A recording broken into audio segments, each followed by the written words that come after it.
Esse é o Democracia na Teia e hoje a gente está recebendo aqui com muito prazer o Caio Fábio. Muito obrigado por você ter aceitado o convite. Prazer foi meu. Prazer verdadeiro te receber aqui. Obrigado. E assim, eu queria começar te perguntando, é um tema que a minha cadeira na PUC foi durante 23, 24 anos, filosofia da religião, e o chamado paleocristianismo, o cristianismo antigo, sempre foi uma coisa que me interessou muito. Eu queria escutar um pouco, porque você conhece bem isso, inclusive hoje, qual seria a diferença entre o cristianismo de Jesus e o cristianismo de Constantino? E como que a gente vê isso hoje? O Evangelho de Jesus, porque cristianismo para mim está irremediavelmente vinculado ao que aconteceu do quarto século para cá. Então, eu trato o que aconteceu antes do quarto século como o Evangelho de Jesus e as comunidades que foram estabelecidas em torno dessa fé.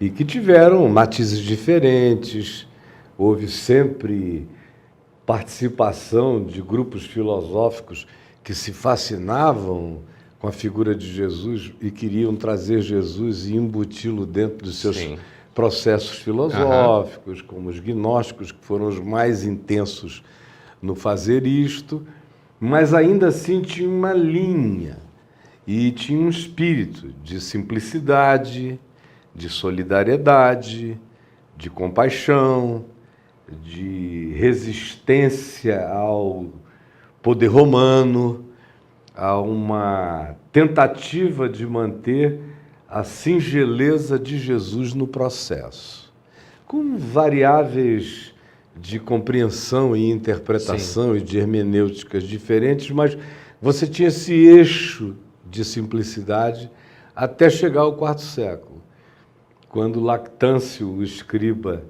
de Constantino, que era cristão, viu na angústia constantiniana de não conseguir reunir o império que estava em esfacelamento, enxergou a possibilidade de que aquela fé de pobres e escravos, que estava capilarizada no império todo, fosse esse agente catalisador.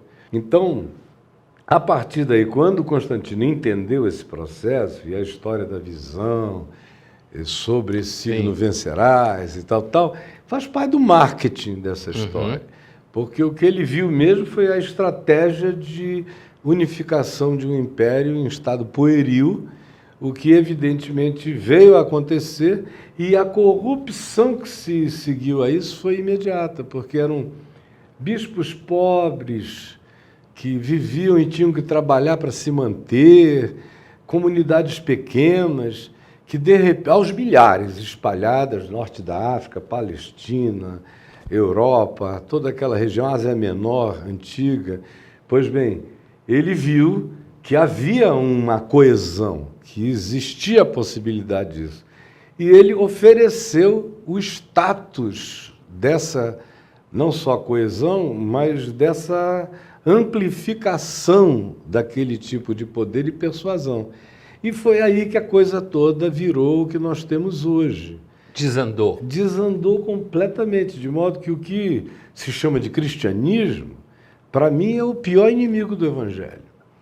Jesus nunca teve um inimigo mais visceral, mais profundo, mais intrínseco, mais infiltrado nas células. Quer dizer que se Jesus viesse hoje, se Jesus viesse hoje, ele falaria dos cristãos desse universo aí, como ele falava dos fariseus? Falaria, e ele não teria absolutamente nada a ver com o cristianismo. Até porque Jesus não criou nenhuma religião, nunca quis criar nenhuma religião. Ele criou uma espiritualidade para ser vivida em qualquer lugar, sem templos, sem santuários, sem o sagrado, sem chãos benzidos, sem lugares historicamente memoráveis para serem objeto de peregrinação, não escreveu nada, não pediu que se escrevesse, era completamente louco no sentido de qualquer perspectiva de continuidade. Institucional. Ele disse, meu Pai vai mandar o Espírito Santo e ele vos lembrará tudo quanto vos tenho dito. Você veja o nível da basicalidade. O Espírito Santo sopra onde quer, ouves a sua voz, não sabes de onde vem nem para onde vai. E durante quase 4 séculos, 3 séculos e pouco, esses discípulos de Jesus viveram nesse espírito, com erros aqui e ali, com desvios, com exageros, com coisas diferentes, mas o espírito da simplicidade estava presente. Primeiro templo construído e dedicado ao Deus de Jesus já é obra de Constantino, e muitos dos templos pagãos romanos, quando Constantino validou o cristianismo, esses templos foram apropriados. A Santa Sofia é maravilhosamente linda, né? Linda. Apesar de estar associado a essa coisa. Mas eu queria te perguntar, Caio Fábio, e quando a gente passa para hoje aqui, 2 coisas. Como é que essa hermenêutica que você faz aí, histórica, como que você passa ela para o movimento cristão hoje? Ou evangélico, cristão, católico? Como é que você poder fazer um cristianismo hoje, ou não um cristianismo, uma vida segundo o Evangelho de Jesus. Uma espiritualidade segundo Jesus. Uma espiritualidade segundo Jesus. Hoje, a diferença dela para o que seria esse cristianismo institucional constantino. Como que se vê isso hoje? Olha, deixa eu começar um pouco antes. Você mencionou a palavra hermenêutica. Eu digo há muitos anos que a grande confusão do cristianismo, como ele foi a criação da Bíblia. Foi pegar o Velho Testamento dos judeus e juntar com uma coletânea de 4 evangelhos, que, a meu ver, foram razoavelmente bem escolhidos para retratar coerentemente a vida de Jesus. Um fala de Jesus para o outro de uma maneira coerente, mas o imperador Constantino deu a eles a possibilidade de reunirem essa coletânea, essa biblioteca, Biblos, incluindo os livros que eles escolheram do Velho Testamento. Só que isso criou uma leitura esquizofrênica, porque o que se ensina no Velho Testamento não tem praticamente, absolutamente nada a ver com o que Jesus ensinou, praticou, gestuou e disse que era. Então, para mim, se o sujeito quiser ficar agarrado com o texto inteiro da Bíblia, ele deve e pode ler o Velho Testamento, mas se ele não tiver Jesus como chave hermenêutica para ler o Velho Testamento, saem as maiores barbaridades daí. Então, o problema começa com a Bíblia e, em segundo lugar, com o fato de que eles querem ter uma hermenêutica de natureza aristotélica que os permita ler de Gênesis a Apocalipse e criar sistematizações. Sim. Essa sistematização é a grande corrupção de todas as coisas, porque Deus fica com a cara da seleção que o teólogo ou o doutrinador faz, juntando as coisas que se assemelham. Aí criam-se doutrinas que são bíblicas e não tem nada a ver com Jesus e com o Evangelho. Então você acha que, na verdade, seria melhor uma hermenêutica em que partisse de Jesus para trás? É sim, é a única possível. Ou então você não pode se dizer cristão. Sim. Você tem que se dizer qualquer outra coisa. E a igreja evangélica no Brasil é uma igreja do Velho Testamento. Ela é uma igreja de Moisés. Tipo universal do Reino de Deus. Claro. E a igreja católica, num certo sentido também. Até a liturgia ainda é a liturgia do templo judaico, israelita, de Salomão, de Herodes o Grande. Todo o processo litúrgico é uma absorção. Então você acha que eles atenuam a ruptura que Jesus faz? Ah, totalmente. Eles não só atenuam, mas eles eliminam, eles acabam. A pessoa mais desagradável no ambiente evangélico, vamos falar só do Brasil, é Jesus. Eu já ouvi o Macedo me dizer, uns 20 e tantos anos atrás, a gente conversando, e eu perguntei a ele, por que você faz tudo tão errado? E ele não me disse que não era. Ele me disse, eu creio que o que você faz está certo, mas não dá certo. O que você faz está certo, mas não dá certo. E aí ele disse, aqui na minha igreja está proibido ficar falando de Jesus, de cruz, de sacrifício, de solidariedade, de renúncia, de todas essas coisas, porque isso só gera gente pobre. Então, Caio Fábio, você falava Jesus de certa forma, mal-vindo no ambiente evangélico do estilo universal e outras. E em quase todas as denominações. Assim, a impressão que eu tenho, às vezes, é de que, no caso, por exemplo, da Universal e de toda a construção do templo, existe uma espécie de busca do caráter mágico do Velho Testamento. O Deus do Velho Testamento é um Deus que opera mágicas, assim, e grandiloquentes. Pela mecânica da barganha. E você tem, assim, para o sol, para tomar Jericó, você tem a história da travessia do Mar Vermelho e tal. Jesus, no sentido que haveria uma espiritualidade, baixa institucionalidade, como você descrevia, o movimento de Cristo visto dessa forma, ele não seria condenado a ser pobre materialmente? Absolutamente, completamente pobre. Isso é um problema, digamos assim, para o mundo em que a gente vive. Para o mundo que a gente vive. E quem faz a escolha de andar com Jesus tem que aceitar essa ruptura. Não dá para servir a Mamon e a Deus, foi o que Jesus disse. Então Jesus deixou muito claro que o Filho do Homem não tinha onde reclinar a cabeça.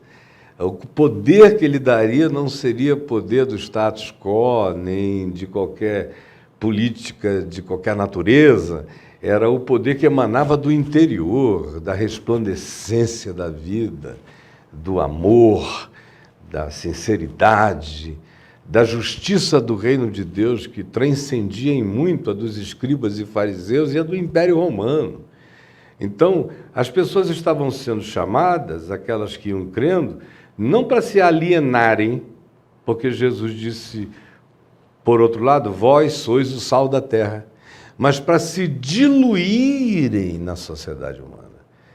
Mas assim, os seres humanos normalmente sendo uma espiritualidade, então não dá poder. Sim, mas os seres humanos em geral, quando você estuda a antropologia da religião em geral, não só no campo cristão, há sempre uma busca por parte do homo religiosos, como falava o Mircea Eliade, uma espécie de teologia retributiva, quer dizer, que alguns podem chamar de barganha, quer dizer, eu faço isso, em troca Deus me dá aquilo. E essa lógica retributiva aparece até no mecanismo kármico. Eu sou mal aqui, crio um karma, sofro lá, e o contrário é a mesma coisa. Opera de alguma forma a lógica retributiva nessa forma de espiritualidade cristã ou não? Do cristianismo. Do que você fala do cristianismo verdadeiro? Do cristianismo verdadeiro, não. Não. Porque está tudo baseado em graça. Então. Em graça. Graça, favor e merecido. Só que essa graça, favor e merecido, ela é transformadora.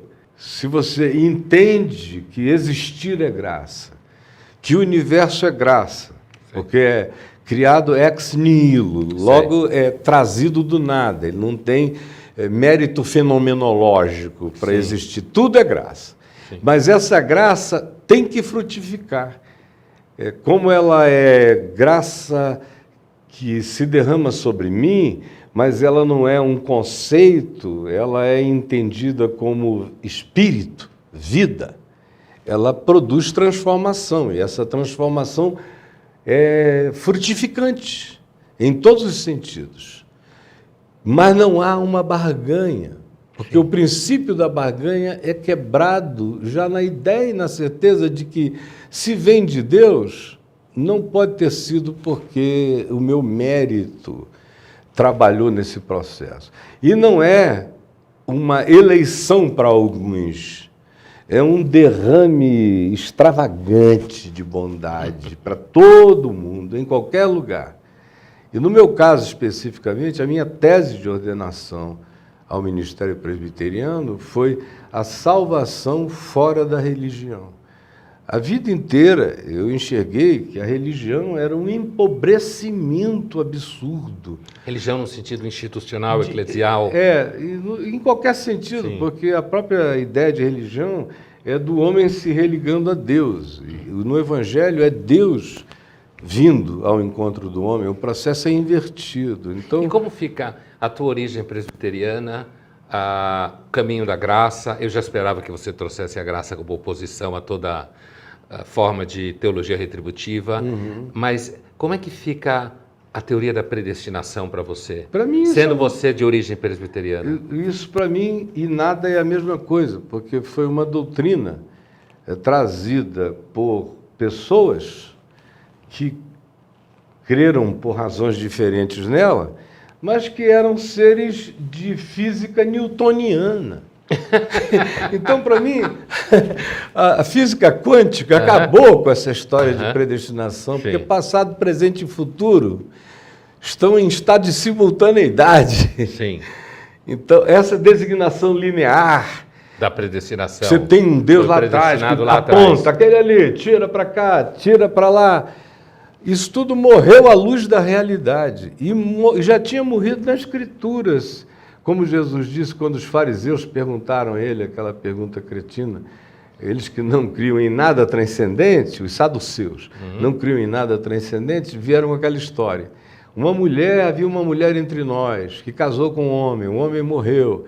A lei de Moisés diz que o irmão tem que assumir essa mulher para suscitar descendência.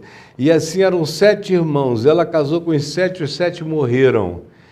Na ressurreição dos mortos, ou na transcendência, ou na outra dimensão, de quem ela será mulher? Aí Jesus disse, vocês erram tanto, não conhecendo nem a Escritura, nem o poder de Deus.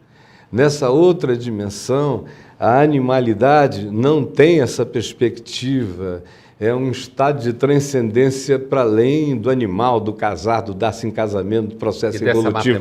Dessa matemática, desse instinto de posse. Tudo isso faz parte do que não será. Agora, vocês erram não conhecendo a Escritura, porque lá está dito, eu sou o Deus de Abraão, eu sou o Deus de Isaac, eu sou o Deus de Jacó, quando todos eles já eram mortos e nenhum deles é tratado no passado, mas sim no presente, porque para Deus todos vivem. Ora, isso é de uma atualidade extraordinária do ponto de vista do significado da física contemporânea a respeito do tempo. Então a predestinação se origina também numa época em que só se podia pensar em Deus a partir de lógicas bem lineares. Sei. E que ficaram para trás. Eu penso nisso com as mesmas categorias com as quais eu penso nas tábuas de pedra de Moisés, como Paulo diz em 2 Coríntios 3, aquilo tudo foi quebrado, era uma glória desvanecente, era o ministério da morte, como eles chamam. Agora, as coisas estão sendo escritas nas nossas consciências, é uma espiritualidade, é um novo significado, não está fora, está gravado dentro, tem que estar gravado dentro. Então, eu comparo isso assim, porque eu também leio Paulo tendo Jesus como chave hermenêutica.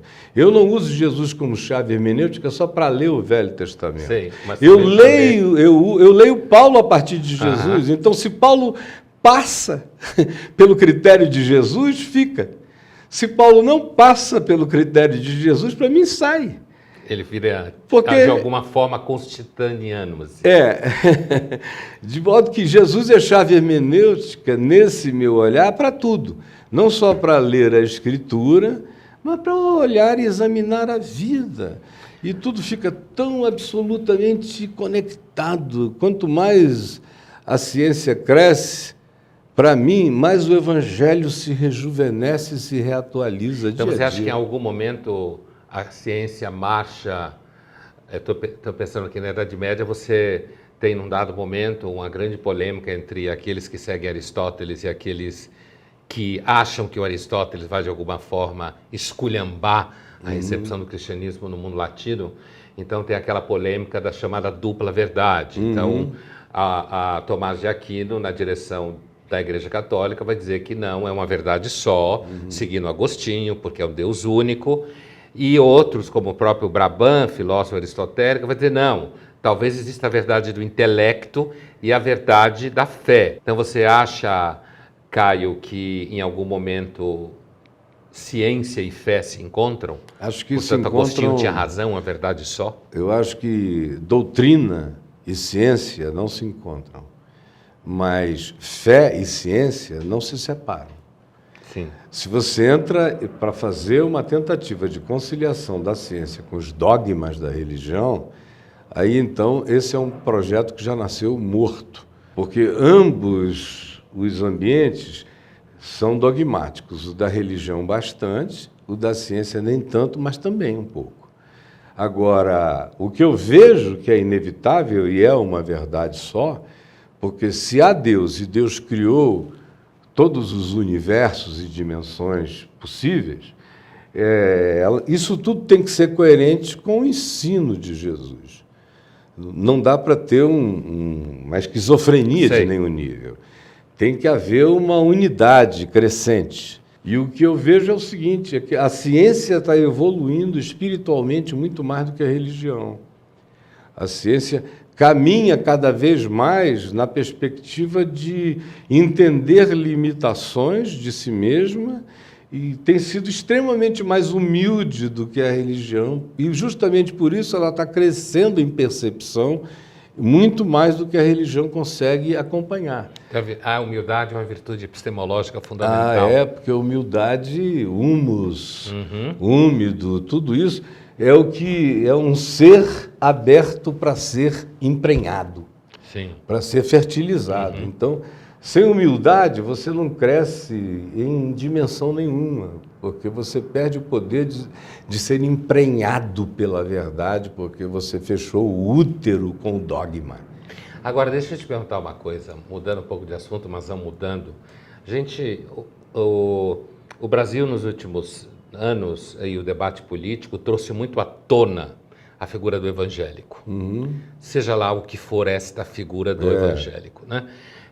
Trouxe muito à tona, inclusive associado à imagem de um certo, digamos, reacionarismo de comportamento, um acirramento de posições que nós poderíamos considerar aparentemente contrárias à espiritualidade de Jesus que você está falando. Como que você vê o papel hoje de um cristão no debate e na vida política brasileira? E quando eu digo cristão, eu estou dizendo um cristão não constantiniano.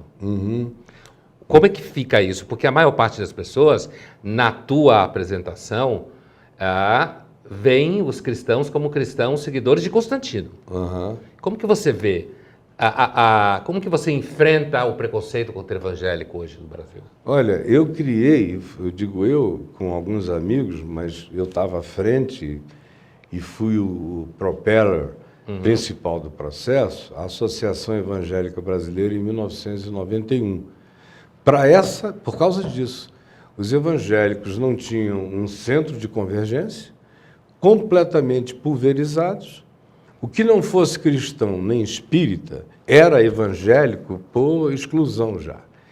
E o Macedo já tinha surgido e feito muitos filhotes disso que está aí. Eu reuni os líderes que eu considerava sérios dos evangélicos e aí me surpreendi, porque 70% de todas as lideranças e de todos os corpos denominacionais quiseram se associar àquela época à EVB por uma razão. Eu disse a eles, olha, se nós não definirmos hoje qual é o significado de ser evangélico no Brasil, o que será evangélico dentro de 20 anos no Brasil, o representante, o dono da sigla, a referência, o emblema, o estandarte, será o Macedo, será universal e tudo o que a eles venha a se assemelhar. O que aconteceu? Foi, desculpa, mas foi uma profecia de uma precisão absoluta. Quando eu vi, em 1998, aliás, em 94, o Macedo fez coisas horrorosas, era aquele escândalo, e todo dia era uma pocilga a respeito dos evangélicos sendo divulgada. E era verdade no Macedo e nos derivados, tanto quanto era verdade na maior parte dos evangélicos do país, que gostavam naquele tempo de me ter como representante, porque eles diziam, você é a nossa melhor cara, ou seja, eu falando de Jesus era a melhor cara que eles tinham para a sociedade, mas eles mesmos não queriam o evangelho de Jesus, e sim as práticas de barganha, porque era onde a grana vinha. E quando eu vi, e eu chamei para a gente, nós escrevemos uma declaração juntas, histórica, importantíssima, definidora. E eu disse, agora está na hora de separar os meninos dos homens. Eu quero ver quem é que tem coragem para assumir isso, porque, do contrário, em 20 anos, a sigla é do Macedo. E quem tiver vergonha na cara não vai saber nem onde se enfiar. Aí eu comecei a ver o pessoal pular fora. Não, assina você nos representa, essa coisa toda, porque... E quando eu comecei a apertá-los, eles diziam, eu não posso assinar esse documento, é todo certo. Do ponto de vista do Evangelho, ele está todo coerente. Esse é o problema. Mas nós não vamos assinar, senão a gente perde dinheiro. Sim. Porque o nosso povo só entende a linguagem da barganha e da troca. Então nós não podemos assinar esse documento. Foi quando eu decidi que eu iria deixar o movimento evangélico, que com efeito aconteceu em 98, para eu poder ser evangélico segundo o Evangelho de Jesus e também tirar o conforto deles. Porque enquanto eu estava dentro daquilo, era uma convergência total para todos os grupos, o que dava um conforto enorme, porque para fora eu apresentava a cara do Evangelho de Jesus, enquanto para dentro eles viviam no espírito da barganha. Quando eu rompi em 98, foi com essa consciência também, de que a única, melhor e possível coisa que eu pudesse fazer na minha geração, neste país, era ser um evangélico segundo o Evangelho, rompido com o processo corruptor do Evangelho constantiniano praticado no Brasil. E você acha que funcionou?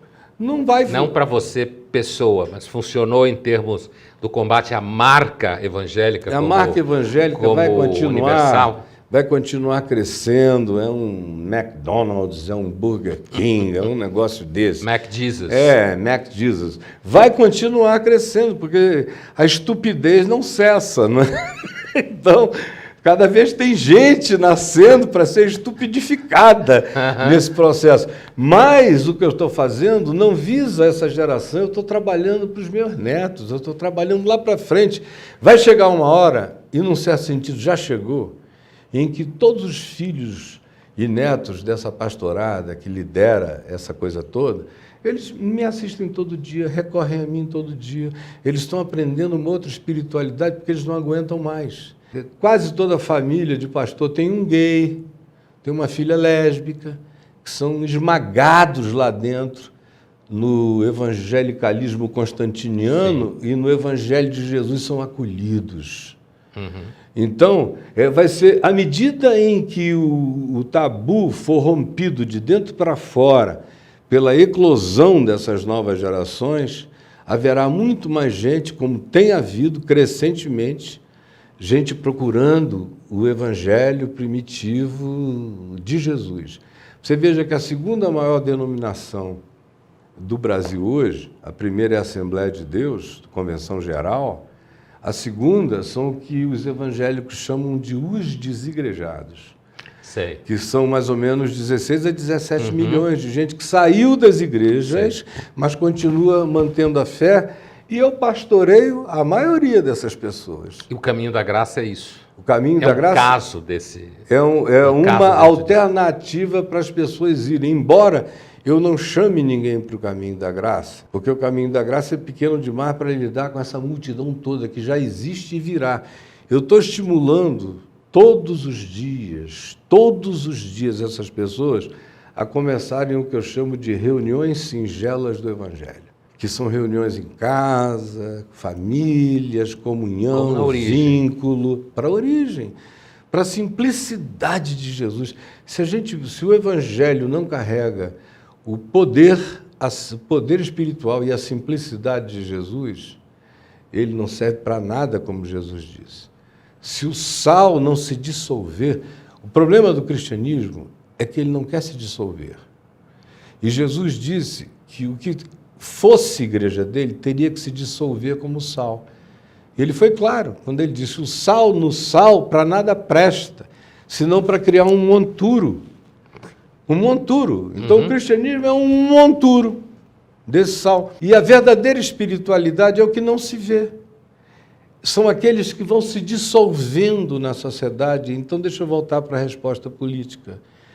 Eu conheço e vejo e estimulo alguns indivíduos a entrarem na política sem nome, sem bandeira, sem signo de nenhuma natureza religiosa, para carregarem essa espiritualidade e tentarem se dissolver no ambiente político.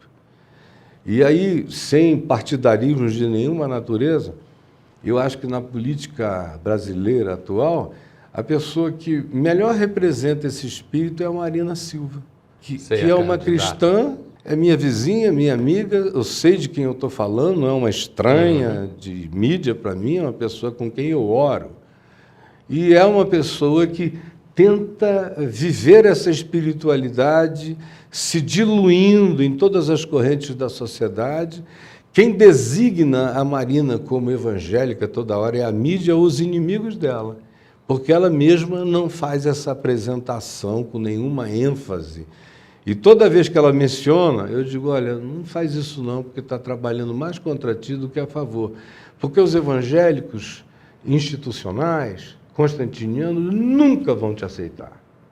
Nunca. Por mais que você seja da Assembleia de Deus, você é uma pessoa que está traindo a causa das banalidades dogmatizadas pela religião. Você trai. Você está interessado no mundo, no planeta, em meio ambiente, em sustentabilidade, em qualidade de vida, em melhorar indiscriminadamente tudo.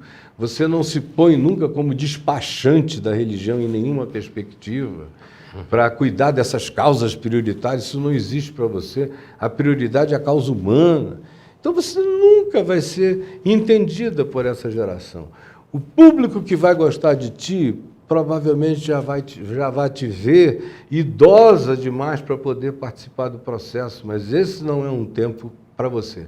Nesse tempo você tem que se assumir como uma profetisa, uma profeta daquilo que não será entendido agora, só será compreendido depois. Então, você acha que a gente pode chegar numa era como essa mais para frente? Eu acho que nunca... Tem uma visão escatológica da história. Nunca sem a presença do cristianismo constantiniano ou do islamismo radical. Constantiniano, de alguma forma. Constantiniano também. A gente não vai se ver livre disso. Essa coisa, como eu disse, tem sempre gente nascendo para manter viva. E que precisa dessa mecânica básica e barganhenta. Mas quanto mais o mundo evolua, quanto mais ateus houver no mundo, melhor para o Evangelho. Melhor para o Evangelho. Porque, na realidade, Deus não existe. Deus é. Então, Deus não está aberto, Deus não é matéria de discussão de nenhuma natureza, de constatação, de palpabilidades, de demonstrações, de nada. Então, ele não existe, porque ele não está, em momento algum, em lugar nenhum, para ser provado, demonstrado ou apresentado. Então, quanto mais, por exemplo, o mundo quântico se desenvolva, mais as pessoas entendem o não existente que é. Agora, a religião é toda newtoniana, nas suas palpabilidades, nas suas obviedades, no universo fixo, no que não muda. E o Evangelho é extremamente quântico, está em movimento. Eu, quando estudo mecânica quântica, física quântica, eu me deleito, porque parece que eu estou lendo um texto do Evangelho, com a espiritualidade do Evangelho. E o Evangelho diz que Deus não está nem aí para ateu, para se preocupar com ateísmo. Deus quer saber se o ateu dá fruto de amor, de bondade, de justiça, de verdade, de humanidade. Esse é o homem criado para ser de Deus. Mesmo que ele não confesse o nome de Deus, ele confessa Deus na existência dele pelas práticas dele. A religião é que quer que o cara assine um papel e diga, Deus existe. Deus não existe. Não assine o papel. Deus Obrigado, Caio. Foi um prazer te escutar. Um prazer meu. Eu espero Muito que a bom. gente se encontre muitas outras vezes. A gente vai se encontrar. Obrigado. Amém. Obrigado. Vamos retomar daí. Adorei essa história do ateísmo final aí.